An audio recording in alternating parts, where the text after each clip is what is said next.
Greetings, Diocese of Olympia.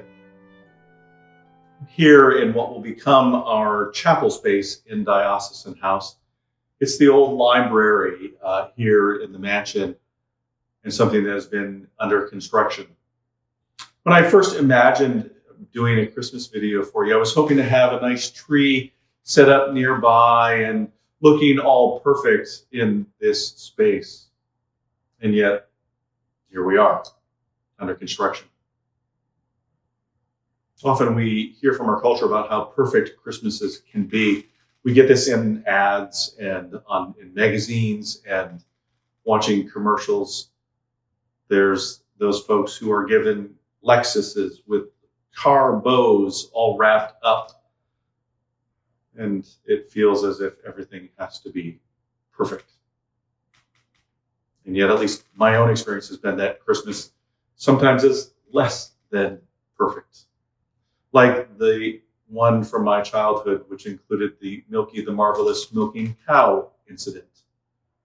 Or the time when I had bought a train table for my son Noah when he was little, and I hadn't even set it up prior to Christmas Eve services and was wondering if I would get it all done. There was the Christmas that we ended up moving 2 days after Christmas on the 27th and thinking that we would have Chinese food for Christmas dinner, taking a page out of A Christmas Story, only to find that all of the Chinese restaurants near us were closed because they were Christian. And then there was one even just 2 years ago when I got COVID on the 22nd, as did two other members of my family. And I sat there on Christmas Eve in the study of the rectory watching people walk by going to services. Christmas is often imperfect.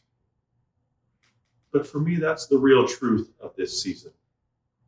Because Jesus comes into the places of our lives which are unfinished.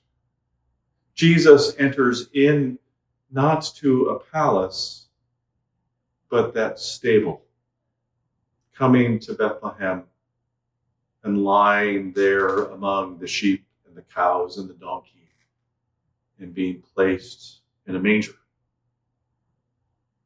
Far too often we think about the coming of Christmas as all the stuff that is perfect.